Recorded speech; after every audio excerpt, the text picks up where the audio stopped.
উজানে ভারতের ত্রিপুরা থেকে নেমে আসা ঢল ও গত কয়েকদিনের প্রবল বর্ষণে দেশের 10 জেলায় আকস্মিক বন্যা দেখা দিয়েছে। পানিবন্দী হয়ে পড়েছেন ও ক্ষতির মুখে পড়েছেন প্রায় 36 লাখ মানুষ। পানিতে ডুবে ও বিদ্যুৎস্পৃষ্ট হয়ে গত 2 দিনে 4 জেলায় 8 জনের মৃত্যুর খবর পাওয়া গেছে। বন্যাতদের মাঝে ত্রাণ ও খাদ্য বিতরণ করছেন সেনা সদস্যরা। বন্যার পানিতে রেল লাইন তলিয়ে যাওয়ায় গতকাল থেকে চট্টগ্রাম ও সিলেটের সঙ্গে সারা দেশে ট্রেন চলাচল বন্ধ হয়ে গেছে। ঢাকা চট্টগ্রাম মহাসড়কের অনেক স্থানে পানি, ফলে অনেকটাই যোগাযোগ বিচ্ছিন্ন হয়ে পড়েছেন বন্যা আক্রান্ত এলাকার মানুষজন। গত বুধবার থেকে 8 জেলায় বন্যা পরিস্থিতি দেখা দেয়। গতকাল বৃহস্পতিবার আরও 4 জেলা সহ মোট 12 জেলা বন্যা কবলিত হয়ে পড়ে। বন্যার্তদের সহায়তায় 5 জেলায় সেনা মোতায়েন করা হয়েছে।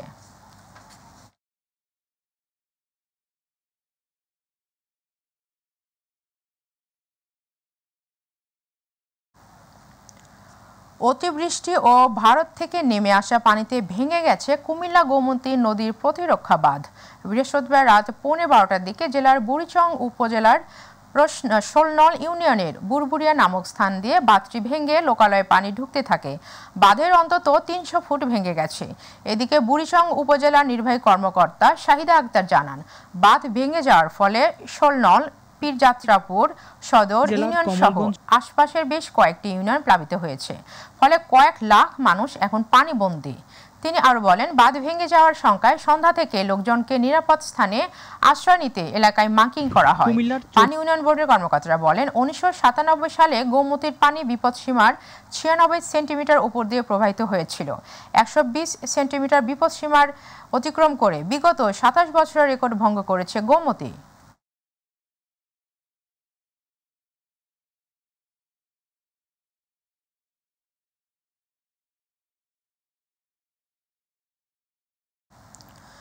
দর্শক, এই মুহূর্তে কক্সবাজারের বন্যা পরিস্থিতি জানব প্রতিনিধি সাইফুল ইসলামের কাছ থেকে।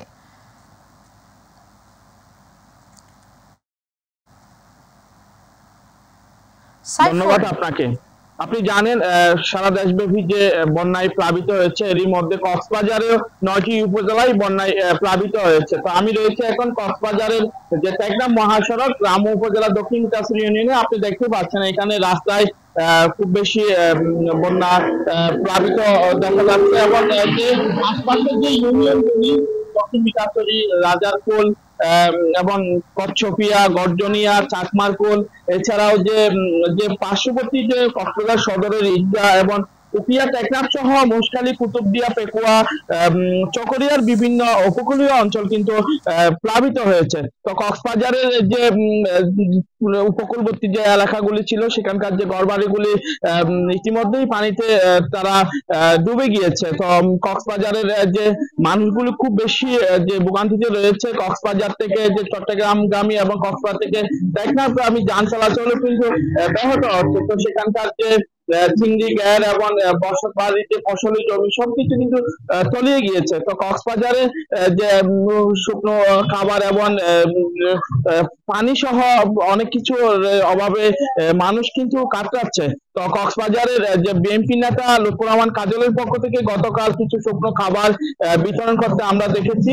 তো অন্য কেউ, কোনো জনপ্রতিনিধি এখনো পর্যন্ত তেমন কোনো সাহায্যে বা ত্রাণ সামগ্রী নিয়ে এগিয়ে আসেনি। তো কক্সবাজারের জেলা উপজেলা প্রশাসনের পক্ষ থেকেও কিন্তু বন্যা পরিস্থিতি পরিদর্শন করা হচ্ছে, তেমন কোনো ত্রাণ সামগ্রী আমরা বিতরণ করতে এখনো দেখিনি। তো কক্সবাজার আবহাওয়া অফিস থেকে জানানো হয়েছে যে 235 মিলিমিটার বৃষ্টিপাত রেকর্ড করা হয়েছে, এবং আরো 2-1 দিন ভারী বৃষ্টিপাত অব্যাহত থাকার এমনটা জানিয়েছেন। তো আপনি দেখতে পাচ্ছেন এই সড়কে যে পাহাড় থেকে নেমে আসা ঢলে অতি বৃষ্টিপাতের ফলে কিন্তু কক্সবাজারের এই সড়কগুলিতে জলাবদ্ধতা এবং প্লাবিত হতে আমরা দেখতে পাচ্ছি।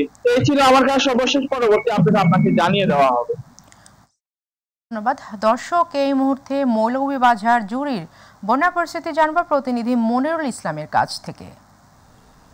ধন্যবাদ আপনাকে। আপনি জানেন যে মৌলভীবাজার জেলার জুড়ি উপজেলা একটা সীমান্তবর্তী উপজেলা এবং এই উপজেলায় গত 2-3 দিনের ভারী বর্ষণ এবং ভারতের পাহাড়ি ঢলে ইতিমধ্যে তৃতীয় দফা বন্যা কবলিত হয়েছে এই উপজেলা। আমাদের কাছে যে খবরটি রয়েছে এখন পর্যন্ত এই উপজেলার প্রায় 30টি গ্রামের মানুষ পানিবন্দী হয়ে পড়েছে। এই পানিবন্দী মানুষকে সহায়তা করার জন্য সরকারের পক্ষ থেকে ইতিমধ্যে 30 মেট্রিক টন চাল বরাদ্দ দেওয়া হয়েছে। এছাড়া বন্যার্ত মানুষের জন্য ইতিমধ্যে উপজেলা প্রশাসনের পক্ষ থেকে 1000 প্যাকেট শুকনো খাবার দেওয়া হয়েছে। এই উপজেলার বিশেষ করে জায়ফরনগর এবং পশ্চিমজুড়ি ইউনিয়নের সাধারণ যে মানুষজন রয়েছে তারা বেশিরভাগ হাওরপাড়ের মানুষ এবং তারা ইতিমধ্যে তৃতীয় দফা বন্যায় তারা অনেকটা তাদের জীবন বিপর্যস্ত হয়ে পড়েছে। আমাদের কথা হয়েছে পানি উন্নয়ন বোর্ডের কর্মকর্তার সাথে, তিনি আমাদেরকে যেমনটা জানিয়েছেন যে জুড়ি নদীর যে পানি সেই পানি ইতিমধ্যেই বিপদসীমার 190 সেন্টিমিটার উপর দিয়ে প্রবাহিত হচ্ছে। অর্থাৎ তৃতীয় দফার বন্যায় জুড়ি উপজেলার মানুষ যে কতটা দুর্বিষহ জীবনযাপন করছে তা আসলে নিজ চোখে না দেখলে আসলে সেটি বোঝা যাবে না। সময় যত যাচ্ছে এই জুড়ি উপজেলার নতুন নতুন গ্রাম প্লাবিত হওয়ার মাধ্যমে মানুষের দুর্ভোগ একটা বাড়ছে। এই ছিল মৌলভীবাজারের জুড়ি থেকে বন্যার সর্বশেষ খবর। ধন্যবাদ আপনাকে। ধন্যবাদ আপনাকে। দর্শক, এই মুহূর্তে কুমিল্লার বন্যা পরিস্থিতি জানবো প্রতিনিধি আবু মুসার কাছ থেকে।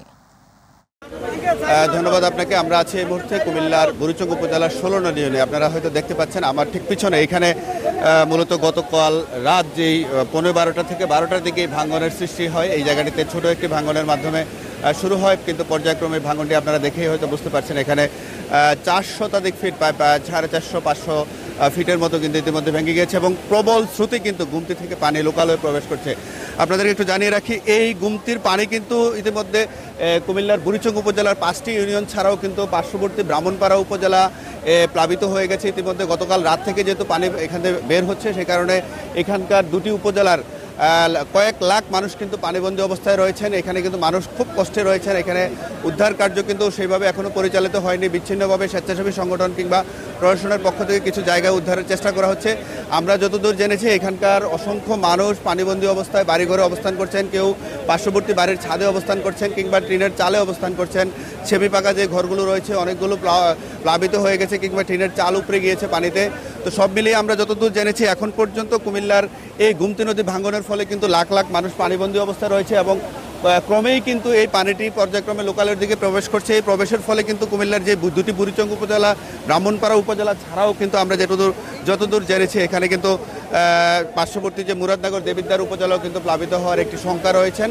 এক কথায় বলা যায় কুমিল্লার যে দেবিদ্বার, বুড়িচং, ব্রাহ্মণপাড়া এবং পাশাপাশি মুরাদনগর উপজেলাও কিন্তু পর্যায়ক্রমে প্লাবিত হবে বলে আমরা জানতে পেরেছি। তো এই ছিল কুমিল্লা থেকে এই বন্যার কিংবা গুমতি ভাঙনের সর্বশেষ অবস্থা। ধন্যবাদ। সারাদিন ত্রাণ সংগ্রহের পর ঢাকা বিশ্ববিদ্যালয়ের ছাত্র শিক্ষক কেন্দ্রে টিএসসি ও ডাকসু ক্যান্টিনে ছাত্রদের নতুন সংগ্রামে ঝাঁপিয়ে পড়া। কেউ ব্যাগে ভরছেন চিড়ামুড়ি, কেউ ভরছেন খাবার স্যালাইন। টিএসসি থেকে বৃহস্পতিবার রাতে ফেনীর উদ্দেশ্যে রওনা হয় ট্রাক বোঝাই ত্রাণ। সেখানে পানি, শুকনো খাবার, ওষুধের পাশাপাশি ছিল লাইফ জ্যাকেট ও জরুরি পণ্য। এরপর একে একে নোয়াখালী ও কুমিল্লার উদ্দেশ্যে ছেড়ে যায় ট্রাক। বৈষম্য বিরোধী ছাত্র আন্দোলনের সমন্বয়ক আবু বাকের মজুমদার বলেন, আমাদের তৃতীয় ট্রাকটি কুমিল্লার নাঙ্গলকোটের উদ্দেশ্যে যাত্রা করেছে। এরপর একে একে যাত্রা করবে লক্ষ্মীউর, আখাউড়া, কসবা অঞ্চলগুলোর দিকে। আমরা প্রতিটি গাড়িতে 700 থেকে 800 বস্তা ত্রাণ নিতে পেরেছি। আজও অব্যাহত থাকবে বৈষম্য বিরোধী ছাত্র আন্দোলনের ত্রাণ সংগ্রহ। আজ সকাল 10টা থেকে রাত 8টা পর্যন্ত ঢাকা বিশ্ববিদ্যালয়ের টিএসসিতে গণত্রাণ কার্যক্রম চলবে। এরপর অবস্থার অবনতি সাপেক্ষে বন্যা দুর্গত এলাকাগুলোতে আবারে ছুটে যাবে তারা।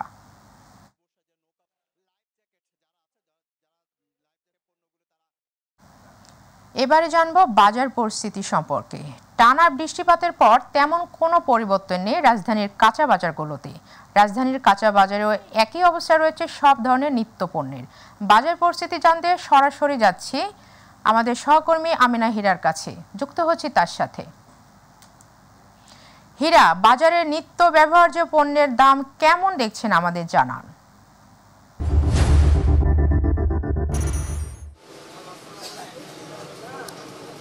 শারমিন, যথার্থই যেটি টানা কয়েকদিনের বৃষ্টির কারণে কিন্তু বাজারে গত সপ্তাহের থেকে বর্তমান সপ্তাহে যে রয়েছে দ্রব্যমূল্যের কোনো পরিবর্তন নেই।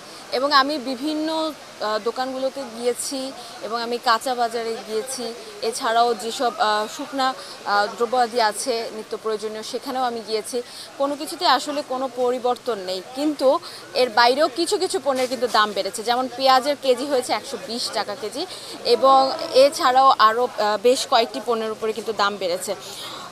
আমি আজকে কাঁচা বাজার দেখছিলাম, কাঁচা বাজারেও কিন্তু দাম বেড়েছে। অর্থাৎ কোনো কিছু আসলে স্থিতিশীল অবস্থায় এই মুহূর্তে নেই, কারণ যেহেতু আপনি জানেন বন্যা পরিস্থিতি প্রকট আকার ধারণ করেছে এবং অনেক কিছুই কিন্তু সেখান থেকে আমদানি রপ্তানি হয়, কারণ আমাদের যে ঢাকা চিটাগাং মহাসড়ক রয়েছে। অর্থাৎ এই যে ঘূর্ণিঝড় বা এই যে বন্যার যে পরিস্থিতি, সেই পরিস্থিতির ফলেই কিন্তু আসলে দ্রব্যমূল্যের যে দাম সেটি কিন্তু এই সপ্তাহে একটুও কমেনি, বরং বিভিন্ন পণ্যের উপর দাম বেড়েছে। এবং আমরা ভোক্তাদের সঙ্গে কথা বলছিলাম, ভোক্তারা বলছে যে সরকার যদিও দাম কমানোর চেষ্টা করছে, তারপরও কিছু সমস্যা হচ্ছে, এবং বর্তমানে যে বন্যা পরিস্থিতি রয়েছে এই সমস্ত কিছুটা মিলেই আসলে জিনিসপত্রের দাম বেড়েছে, এবং তারা নিজেরাও যখন কিনছেন কোনো কিছুতেই আসলে তারা স্বস্তি পাচ্ছেন না। যেটাই কিনছেন সেটাই কিন্তু আগুনের মতো ছ্যাঁকা লাগছে, এতটাই দাম। এবং এর বাইরেও যদি আপনার বলি, ভোক্তাদের দাবি রয়েছে যে এই যে দ্রব্যমূল্যের দাম বাড়ছে, এর মধ্যেও কিন্তু কিছু সিন্ডিকেট করে দাম বাড়ানো হয়, এবং কিছু অসাধু ব্যবসায়ী কিন্তু প্রোডাক্ট থাকা সত্ত্বেও কিন্তু নাই করে দাম বাড়ে। যেমন আমরা দেখেছি পেঁয়াজের ক্ষেত্রে, অনেক সময় পেঁয়াজের 300-400 টাকা কেজিও আমরা পেঁয়াজের কেজি দেখেছি, কিন্তু সেই পেঁয়াজ অনেকটা সময় মজুত করে রাখা হতো এবং পরবর্তীতে সেই পেঁয়াজকে আমরা পচতেও দেখেছি। অর্থাৎ এবারও এরকম কিছু একটা হতে পারে পেঁয়াজ নিয়ে, এটাও কিন্তু অনেকে ধারণা করছেন। কিন্তু ব্যবসায়ীরা যেটি বলছেন যে যেহেতু পেঁয়াজের সিজন শেষ, সুতরাং পেঁয়াজের আসলে এই মুহূর্তে একটু দাম বেড়েই থাকে। তো তারপরও পেঁয়াজের যেহেতু 120 টাকা দাম অস্বাভাবিক দাম মনে করছে ক্রেতারা, তাই ক্রেতারা বর্তমান অন্তর্বর্তী সরকারের কাছে দ্রব্যমূল্য নিয়ন্ত্রণের জোর দাবি জানাচ্ছেন, এবং যেই সিন্ডিকেটগুলো রয়েছে বাজারে বাজারে সেগুলো যেন দ্রুত সম্ভব বন্ধ করা যায় সেটি কিন্তু তারা দাবি করছেন। তো আমার কাছে বাজার পরিস্থিতি এতটুকুই আছে। শারমিন। হীরা, আপনাকে ধন্যবাদ।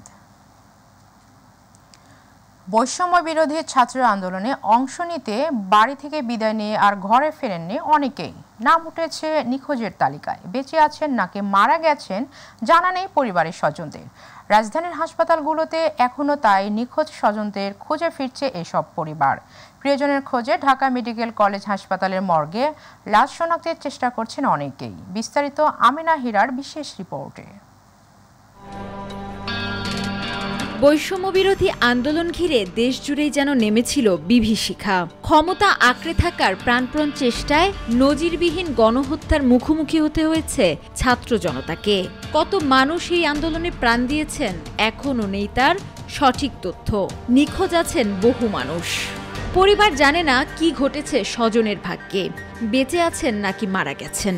আবার দীর্ঘদিন হাসপাতালে তীব্র যন্ত্রণা ভোগ করে মারা গেছেন অনেকেই। ওরা কেন আজকে এই ছাত্রদের উপর এরকম নির্মম অত্যাচার করলো, কেন এদেরকে হত্যা করলো, ওদের দোষ কি? ওরা তো শুধুমাত্র ওদের অধিকার আদায়ের জন্য আজকে এই আন্দোলনটা করলো, এটাই কি ওদের অপরাধ? থানা, ডিবি অফিস, আত্মীয় স্বজনদের বাসা, কোথাও মেলেনি ছেলের সন্ধান। দিনমজুরি করলেও সব কাজ ফেলে এই বাবা হাসপাতালের মর্গে মর্গে ছুটছেন আর খুঁজছেন আদরের সন্তান সিয়ামের লাশ। কি করবো আর, সন্তান তো আমার, অনেক কষ্ট তো লাগে, বুঝে তো পারবো না মানুষের। এই কারণে আমি অনেক জায়গায় খুঁজছি। এটা হলো আল্লাহর রহমত, যদি পাই আর কি বোঝাইতে পারো, এগুলো কথা। ছোট আদরের টুকরো মাদ্রাসায় পড়া ভাই, পরিবারের সবার যেন চোখের মণি। ছোট ভাইয়ের খোঁজে দিশেহারা বড় ভাই, মিলছে না ছোট ভাইয়ের খোঁজ, এমনকি লাশটাও কোথাও শনাক্ত করতে পারিনি। আমার বাসা হচ্ছে নাটোর জেলা, আমি নাটোর মর্গেও গেছি, রাজশাহীতেও দেখছি, রাজশাহী জেলা, আমি দিনাজপুরে ওইদিকেও খুঁজেছি। মানে আজ কয়েকটা দিন হলে প্রচুর খোঁজাখুঁজি করতেছি। আমি প্রথম আলো নিউজেও দিয়েছিলাম, কিন্তু এখন পর্যন্ত কোনো তথ্য পাচ্ছি না, কোনো ক্লুই পাচ্ছি না যে সে কোথায় আছে, কি অবস্থা আছে, বেঁচে আছে না মরে গেছে, মানে কোনো কিছুই পাচ্ছি না। ছেলের ছবি হাতে অশ্রুসিক্ত নয়নে ছোটাছুটি করছেন রিকশা চালকই বাবা। মর্গেও মেলেনি ছেলের লাশ। যাকেই দেখছেন এগিয়ে আসছেন ছবি হাতে, যদি কেউ পারে তার হারানো বুকের মানিকের কোনো খোঁজ দিতে। খাইলে খাইমো না খাইলে নাই, কিন্তু আগে ছেলে কই আছে দেখি। এই যে আম্মা ওখানে আইসি না, আমার সংসারের দিকেও তাকাইতে আরও আমার ঘরে মনে করেন এই বাচ্চারা লইয়া পুরো বড় 6 জন আমার পরিবারের মধ্যে, এই 6 জনের মধ্যে আমি একজন। আমি একদিকে দুই যে সরি আম্মা, তা আমার সংসারটা ঠিক করে সরা লাগে। এই ফ্রিজের মধ্যে 4টা লাশ, দুই সাইডে 4টা লাশ দেখাইছে, একটাও আমার না।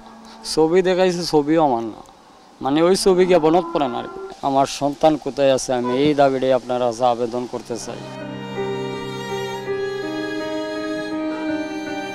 আমার সন্তান কোথায়, এই বাবার যেমন প্রশ্ন, মর্গে এমন আরও অনেক বাবা মায়ের এটিই প্রশ্ন, আমার সন্তান কোথায়।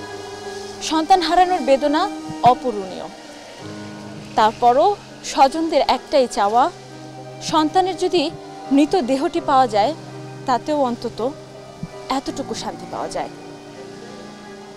এমন বাবাদের আর মায়েদের তাই এখন একটাই চাওয়া, নিখোঁজ সন্তানেরা কোথায় আছেন। আমেনা হীরা, মাই টিভি, ঢাকা। গার্মেন্টস কর্মী রুবেলকে হত্যার নির্দেশদাতা হিসেবে ক্রিকেটার সাকিব আল হাসানের বিরুদ্ধে ডিএমপির আদাবার থানায় একটি হত্যা মামলা দায়ের করা হয়েছে। মামলার 28 নম্বর আসামির ঠিকানা লেখা হয়েছে মোহাম্মদ সাকিব আল হাসান, সাবেক সংসদ সদস্য, পিতা মাসরুর রেজা, শাহপাড়া, নতুন বাজার, ডাকঘর, মাগুরা। এছাড়া এই মামলার বাকি আসামিরা হলেন সাবেক প্রধানমন্ত্রী শেখ হাসিনা, ওবায়দুল কাদের সহ আরও 156 জন। মামলায় অজ্ঞাত আরও 400 থেকে 500 জনকে আসামি করা হয়েছে। বৃহস্পতিবার গার্মেন্টস কর্মী রুবেলের বাবা রফিকুল ইসলাম বাদী হয়ে মামলাটি দায়ের করেছেন। ডিএমপির আদাবর থানার পরিদর্শক তদন্ত মোহাম্মদ নজরুল ইসলাম মামলার বিষয়টি নিশ্চিত করেছেন। গত 5 আগস্ট রুবেল আদাবরের রিং রোডে প্রতিবাদী মিছিলে অংশ নেয়া রুবেল গুলিবিদ্ধ অবস্থায় 7 আগস্ট মারা যান। ময়লার ভাগাড়ে পরিণত হয়েছে রংপুর জেলার পীরগাছা উপজেলার ড্রেনগুলো। বাসাবাড়ি ও দোকানপাটের বর্জ্য ফেলায় অকেজো হয়ে গেছে সব ড্রেন। একটু বৃষ্টি হলেই ড্রেন উপচে ডুবে যায় সড়ক, সৃষ্টি হয় জলাবদ্ধতা ও ভোগান্তি। রংপুরের পীরগঞ্জ থেকে প্রতিনিধি খুরশিদ আলমের রিপোর্ট, জানাচ্ছেন ইলিয়াস কমল। বৃষ্টির পানি অপসারণ ও পয়ঃনিষ্কাশনের জন্য নির্মিত ড্রেনগুলো হয়ে আছে ময়লার স্তূপ। ফলে পীরগাছের কাঁচা বাজার, কেন্দ্রীয় জামে মসজিদ, শাপলা চত্বর সহ প্রধান রাস্তাগুলো হচ্ছে না পানি নিষ্কাশন। এই পরিষ্কার পরিচ্ছন্নতা না করার কারণে এই ময়লাগুলো আবার এই ড্রেনে চলে যায়। স্ল্যাবটা ভালো না থাকার কারণে সবাই ময়লা ওই ড্রেনের মধ্যে ফেলায়, যার কারণে ড্রেনটা তাড়াতাড়ি জাম লাগি যায়। একটু বৃষ্টি হলেই দোকানে পানি ঢুকে যায়। বর্ষা মৌসুমে ব্যবসা করতে হলে নানান ভোগান্তিতে পড়তে হয়। এগুলো দেখার কেউ নেই বলে দাবি করেন স্থানীয় ব্যবসায়ীরা। এই যে মসজিদ, কেন্দ্রীয় মসজিদের সামনে আমরা নামাজ পড়তে আসি, এখানে পানি জমাট হয়, মসজিদের সমস্যা হচ্ছে, পানি মানে নোংরা পানি আসে। যোগাযোগ ব্যবস্থা খুব দুষ্কর ব্যাপার, চলাফেরা করাটাই মুশকিল। পীরগাছা বাজারে পানি তো ড্রেন দিয়ে বার হইবে, সে পানি তো ড্রেন বন্ধ হয়েছে জাবরে দিয়ে। পানির নিষ্কাশনের ব্যবস্থাটা যদি সুদূর প্রসারী হয় তাহলে অবশ্যই আমরা এটা থেকে পরিত্রাণ পেতে পারি। এ বিষয়ে বারবার স্থানীয় ব্যবসায়ীদের ও উপজেলা নির্বাহী কর্মকর্তাকে জানানো হলেও কোনো কাজ হয়নি দাবি করছেন ব্যবসায়ী নেতা। রাস্তায় পানি যেদিকে বের হবে সেদিককার জমি অনেক উঁচু হওয়ায় পানি জমে থাকে বলে দাবি করেছেন স্থানীয় ইউনিয়ন পরিষদ চেয়ারম্যান। একই সঙ্গে জনস্বাস্থ্য অধিদপ্তরের 8 কোটি টাকার প্রকল্পের বিষয়ে জানতে চান তিনি। সিসি ঢালাই দিয়ে কমপ্লিট করে, যেখানে 8 কোটি টাকার গভর্নমেন্টের বাজেট দিয়েও কিছুই করতে পারতেছে না, তারা করতেইছে না। আর সেখানে আমাদের হয়তো দেখা যায় যে হাট বাজারের টাকা 1 লাখ 1.5 লাখ টাকা পাই, হয়তো 1 লাখ টাকা প্রত্যেক বছরে আমি ড্রেন পরিষ্কার করে দিচ্ছি। এ বিষয়ে জনস্বাস্থ্য প্রকৌশল অধিদপ্তরের সাথে কথা বলতে চাইলে কথা বলতে অস্বীকার করেন তিনি। তবে যেখানে সেখানে ময়লা না ফেলে নির্দিষ্ট স্থানে ময়লা ফেলতে সচেতন হওয়ার আহ্বান জানিয়েছেন স্থানীয় উপজেলা নির্বাহী কর্মকর্তা। যখন একটা ইন্টিগ্রেটেড ওয়েতে ড্রেনেজ সিস্টেমটি করা হচ্ছে, যখন করা হয়ে যাবে তখন এই জলাবদ্ধতার যে সমস্যা এটা থাকবে না। পীরগাছা জুড়ে প্রায় 5 কিলোমিটার ড্রেনের বেশিরভাগই অকেজো হয়ে পড়ে আছে। ময়লা আবর্জনা পরিষ্কার না করায় ড্রেনের সুফল পাচ্ছে না সাধারণ মানুষ ও ব্যবসায়ীরা। ইলিয়াস কমল, মাই টিভি। এলাকার আধিপত্য বিস্তারকে কেন্দ্র করে নরসিংদী রায়পুরায় 2 পক্ষের টেটা যুদ্ধে 5 জন নিহত হয়েছেন। এই সময় আহত হয়েছেন অন্তত 40 জন। বৃহস্পতিবার উপজেলার শ্রীনগর ইউনিয়নের সাইদাবাদ গ্রামে এই হতাহতের ঘটনা ঘটে। নিহতরা হলেন ফিরোজা বেগম, বাদল মিয়া, জুনায়েদ মিয়া, আনিস মিয়া এবং আমির হোসেন। পুলিশ ও প্রত্যক্ষদর্শীরা জানান, এরশাদ ও হানিফ মিয়ার মধ্যে আধিপত্য বিস্তারকে কেন্দ্র করে দীর্ঘদিন ধরে বিরোধ চলে আসছে। এরই জেরে 2 দলের সমর্থকরা দেশীয় অস্ত্রশস্ত্র নিয়ে সংঘর্ষে জড়িয়ে পড়ে। কক্সবাজারের ৯ উপজেলায় বন্যায় ২ শতাধিক গ্রাম প্লাবিত হয়েছে। বিশেষ করে চকরিয়া, পেকুয়া, মহেশখালী, কুতুবদিয়া, কক্সবাজার সদর, রামু, ঈদগাঁও, উখিয়া, টেকনাফের উপকূলীয় এলাকায় প্লাবিত হয়েছে।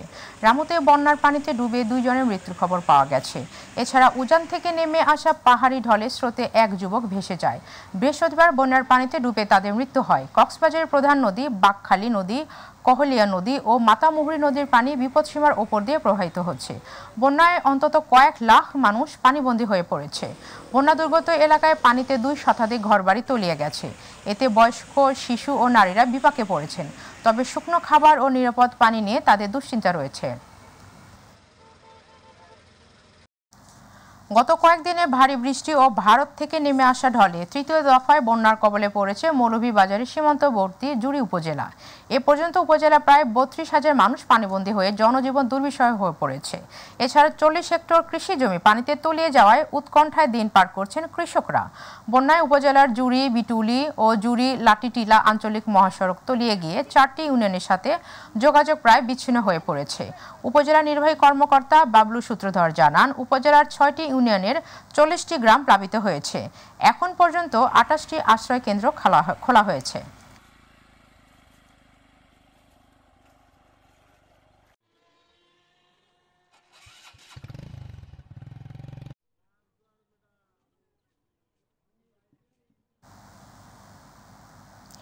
খুলনার পাইকগাছার দেলুটি ইউনিয়নের কালীনগর এলাকায় ওয়াবদার বাঁধ ভেঙে লোকালয়ে পানি ঢুকেছে। এতে ফসলের ব্যাপক ক্ষয়ক্ষতি হয়েছে। ভেসে গেছে মৎস্য ঘের, তলিয়ে গেছে বীজতলা সহ ফসলি জমি। বৃহস্পতিবার উপজেলার দেলুটি ইউনিয়নের ২২ নং পোলজারের কালীনগর বাওয়ালি বাড়ির দক্ষিণ পাশের পূর্বের আফফানের ভাঙ্গনের দক্ষিণের প্রায় ৩০০ ফুটের বেশি এলাকা জুড়ে ওয়াবদার রাস্তা অতি জোয়ারের পানিতে ভেঙে লোকালয়ে পানি ঢুকছে। ভাঙ্গনে কালীনগর, হরিণখোলা, দারুণ মল্লিক গ্রাম প্লাবিত হয়ে গেছে। এর ফলে সদ্য রোপণকৃত ধান ও বীজ তোলাসহ বাড়িঘর তলিয়ে গেছে।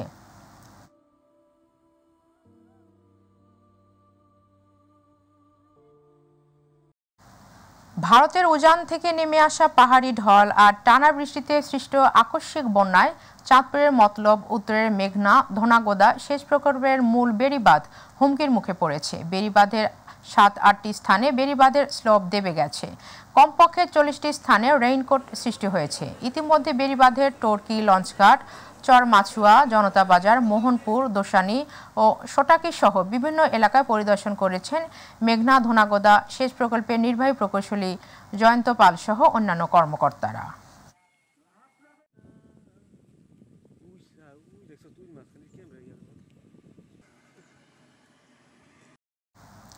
এবার দেবহাটার যুবককে তুলে নিয়ে হত্যার ঘটনায় সাবেক স্বাস্থ্যমন্ত্রী ডাক্তার আ.ফ.ম. রুহুল হক, সাবেক এসপি চৌধুরী মঞ্জুরুল কবির সহ ৫৪ জনের বিরুদ্ধে হত্যা মামলা দায়ের করা হয়েছে।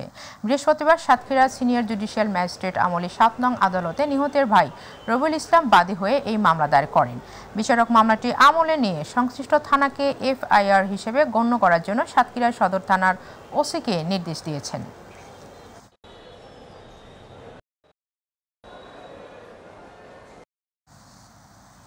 মাদারীপুরে সরকারি বেসরকারি হাসপাতাল ক্লিনিকে কর্মরত ভুয়া নার্সদের অপসারণের দাবিতে মানববন্ধন ও বিক্ষোভ অনুষ্ঠিত হয়েছে। বৃহস্পতিবার মাদারীপুরে সিভিল সার্জন অফিস ও জেলা প্রশাসকের কার্যালয়ের সামনে এই কর্মসূচি পালন করেন জেলার নার্সিং ইনস্টিটিউটের শিক্ষার্থীরা। পরে সমাবেশ করেন মিডওয়াইফ ও সচেতন সমাজ। এতে সরকারি বেসরকারি বিভিন্ন প্রতিষ্ঠানের নার্সিং শিক্ষার্থীরা অংশ নেন। পরে মাদারীপুরে জেলা প্রশাসক মাসরুর রশিদ খান ও সিভিল সার্জন ডাক্তার মনির আহমেদ খানের কাছে স্মারকলিপি জমা দেন শিক্ষার্থীরা।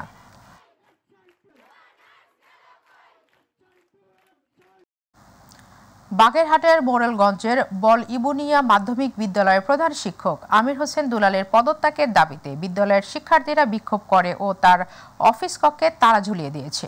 বৃহস্পতিবার ক্লাস বর্জন করে বিদ্যালয় চত্বরে ব্যানার ও হাতে লেখা প্ল্যাকার্ড নিয়ে বিভিন্ন স্লোগান দিয়ে বিক্ষোভ করেন। এ সময় ছাত্রছাত্রীরা বিদ্যালয় চত্বর থেকে কালিকাবাড়ি বাজার এলাকাও মিছিল করেন।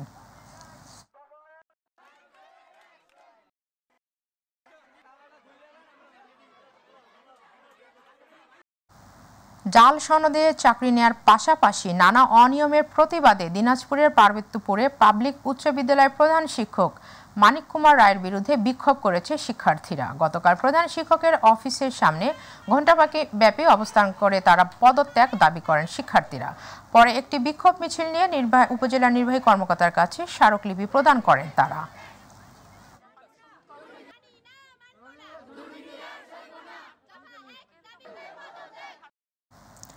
গুম, খুন, গণহত্যার হুমকিদাতা খনি শেখ হাসিনা ও তার দোসরদের গ্রেফতার ও বিচারের দাবিতে নগরীতে বিক্ষোভ মিছিল ও সমাবেশ করে সিলেট জেলা স্বেচ্ছাসেবক দল। নগরীর কোর্ট পয়েন্ট থেকে বিক্ষোভ মিছিল শুরু করে কেন্দ্রীয় শহীদ মিনারের সামনে গিয়ে সমাবেশ করে। সভায় সভাপতিত্ব করেন সিলেট জেলা স্বেচ্ছাসেবক দলের আহ্বায়ক আব্দুল আহাদ খান জামাল।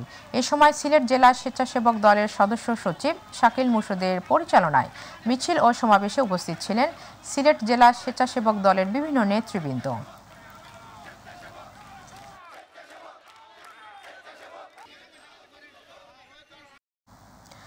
স্বেচ্ছাসেবক দলের ৪৪তম জন্মদিন উপলক্ষে শরীয়তপুরের ভেদরগঞ্জ উপজেলায় র্যালি, আলোচনা সভা ও কেক কাটা অনুষ্ঠিত হয়েছে। ভেদরগঞ্জ উপজেলার স্বেচ্ছাসেবক দলের সভাপতি সেলিম হাওলাদারের সভাপতিত্ব ও সাধারণ সম্পাদক কামাল হোসেন বাড়ির পরিচালনায় কেক কাটা অনুষ্ঠানে প্রধান অতিথি ছিলেন শরীয়তপুর জেলা স্বেচ্ছাসেবক দলের সাধারণ সম্পাদক মোজাম্মেল মাতবর। এ সময় বিশেষ অতিথি ছিলেন ভেদরগঞ্জ উপজেলা বিএনপির সভাপতি আবুল হোসেন ঢালি, সাধারণ সম্পাদক BM মোস্তফা, ভিতরগঞ্জ উপজেলার স্বেচ্ছাসেবক দলের সাংগঠনিক সম্পাদক সুমন দালাল, পৌরসভার স্বেচ্ছাসেবক দলের সাংগঠনিক সম্পাদক খোকন মাঝি। ভারতের ডম্বুর গেট খুলে দিয়ে পরিকল্পিতভাবে বাংলাদেশে বন্যার পানি ঢুকিয়ে জানমালের ক্ষতি করার প্রতিবাদে বৈষম্য বিরোধী ছাত্র আন্দোলনের ব্যানারে বেনাপোল কাস্টমস গেটে মানববন্ধন কর্মসূচি পালিত হয়েছে। Benapole degree college, high school, বালিকা বিদ্যালয় সহ সকল প্রতিষ্ঠানের শিক্ষার্থীরা মানববন্ধন ও বিক্ষোভ কর্মসূচিতে অংশগ্রহণ করে। বিক্ষোভ সমাবেশে বক্তারা পূর্ব সতর্কতা ছাড়াই বাঁধ খুলে দিয়ে বাংলাদেশে বন্যা সৃষ্টির জন্য ভারতকে দায়ী করে বক্তব্য রাখেন বেনাপোল হাই স্কুলের প্রবীণ শিক্ষক আব্দুল মান্নান মাস্টার, নবা দিগন্ত প্রি ক্যাডেট হাই স্কুলের প্রধান শিক্ষক আবু তালহা, বেনাপোল ফাজিল মাদ্রাসার অধ্যক্ষ মহসিন আলী সহ বিভিন্ন প্রতিষ্ঠানের ছাত্রছাত্রীরা।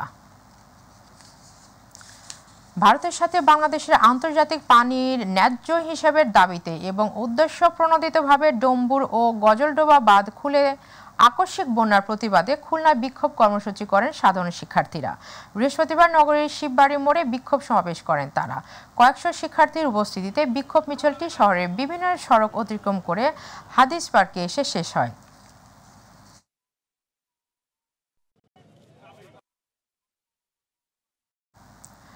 বৈষম্য বিরোধী কোটা আন্দোলনে নিহত বীর শহীদ আফিকুল ইসলাম সাদ সহ রক্তঝরা হাজারো শহীদদের স্মরণে ঢাকার ধামরাইয়ের আলোচনা সভা ও দোয়া মাহফিল অনুষ্ঠিত হয়েছে।